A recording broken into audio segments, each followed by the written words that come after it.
السلام علیکم ورحمۃ اللہ وبرکاتہ۔ امید کرتا ہوں آپ سب خیریت سے ہوں گے۔ اللہ خوش رکھے، آباد رکھے۔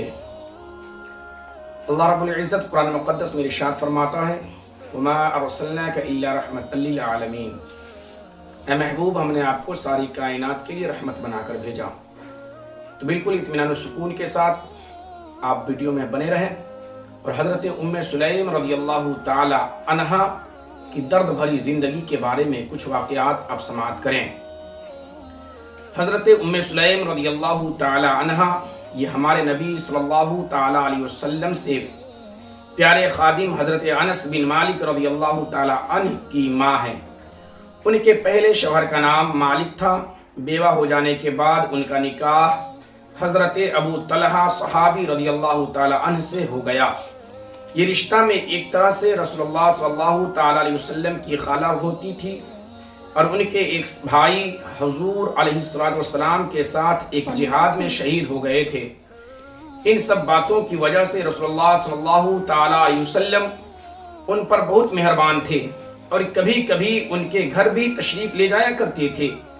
بخاری شریف وغیرہ میں ان کا ایک بہت ہی نصیحت آموز اور عبرت خیز واقعہ لکھا ہوا ہے، اور وہ یہ ہے کہ حضرت ام سلیم کا ایک بچہ بیمار تھا۔ حضرت ابو طلحہ رضی اللہ تعالی عنہ صبح کو اپنے کام دھندے کے لیے باہر جانے لگے تو اس بچے کا سانس بہت زور زور سے چل رہا تھا۔ ابھی حضرت ابو طلحہ مکان پر نہیں آئے تھے کہ بچے کا انتقال ہو گیا۔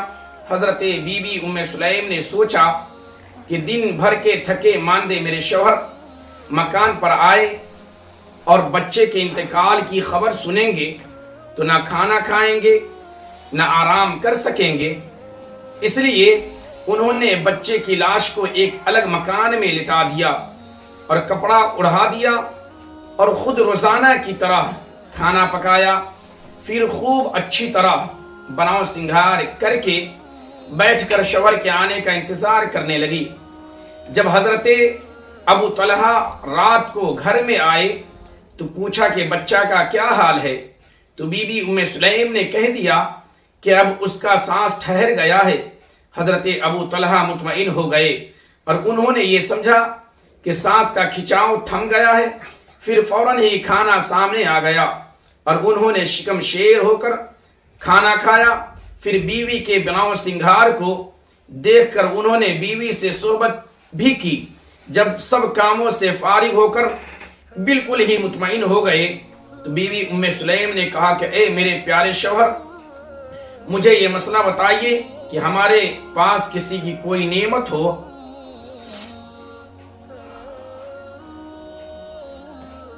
جب سب کاموں سے فارغ ہو کر بالکل ہی مطمئن ہو گئے تو بیوی ام سلیم نے کہا کہ اے میرے پیارے شوہر، مجھے یہ مسئلہ بتائیے کہ اگر ہمارے پاس کسی کی کوئی امانت ہو اور وہ اپنی امانت ہم سے لے لے تو کیا ہم کو برا ماننا یا ناراض ہونے کا کوئی حق ہے؟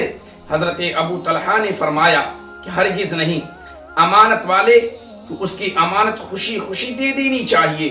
شوہر کا یہ جواب سن کر حضرت ام سلیم نے کہا کہ اے میرے سرتاج، آج ہمارے گھر میں یہی معاملہ پیش آیا کہ ہمارا بچہ جو ہمارے پاس خدا کی ایک امانت تھا، آج خدا نے اپنی وہ امانت لے لی اور ہمارا بچہ مر گیا۔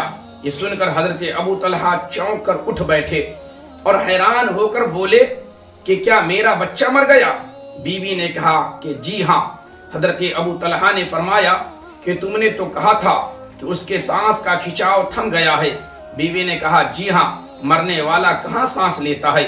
حضرت ابو طلحہ بے حد افسوس ہوا کہ ہائے میرے بچے کی لاش گھر میں پڑی رہی اور میں نے پیٹ بھر کھانا کھایا اور صحبت بھی کی۔ بیوی نے اپنا خیال ظاہر کر دیا کہ آپ دن بھر کے تھکے ہوئے گھر کے اندر تشریف لائے تھے، میں فوراً اگر بچے کی موت کا حال کہہ دیتی تو آپ رنج و غم میں ڈوب جاتے، نہ کھانا کھاتے نہ آرام کرتے، اس لیے میں نے اس خبر کو چھپایا۔ حضرت ابو طلحہ رضی اللہ تعالی عنہ صبح کو مسجد نبوی میں نماز فجر کے لیے گئے اور رات کا پورا ماجرا حضور علیہ السلام سے عرض کر دیا۔ آپ نے حضرت ابو طلحہ کے لیے یہ دعا فرمائی کہ تمہاری رات کی اس صحبت میں اللہ تعالی خیر و برکت عطا فرمائے۔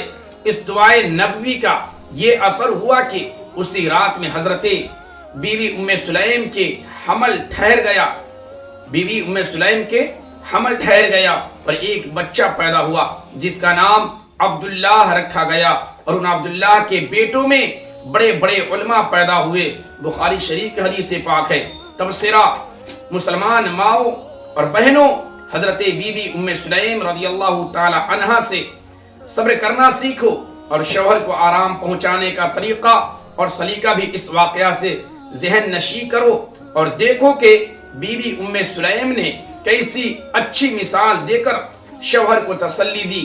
اگر ہر آدمی اس بات کو اچھی طرح سمجھ لے تو کبھی بے صبری نہ کرے گا، اور دیکھو کہ صبر کا پھل خداوند کریم نے کتنی جلدی حضرت بی بی ام سلیم کو دیا کہ حضرت عبداللہ 1 سال پورا ہونے سے پہلے ہی پیدا ہو گئے اور ان کا گھر عالموں سے بھر گیا۔ السلام علیکم ورحمۃ اللہ وبرکاتہ۔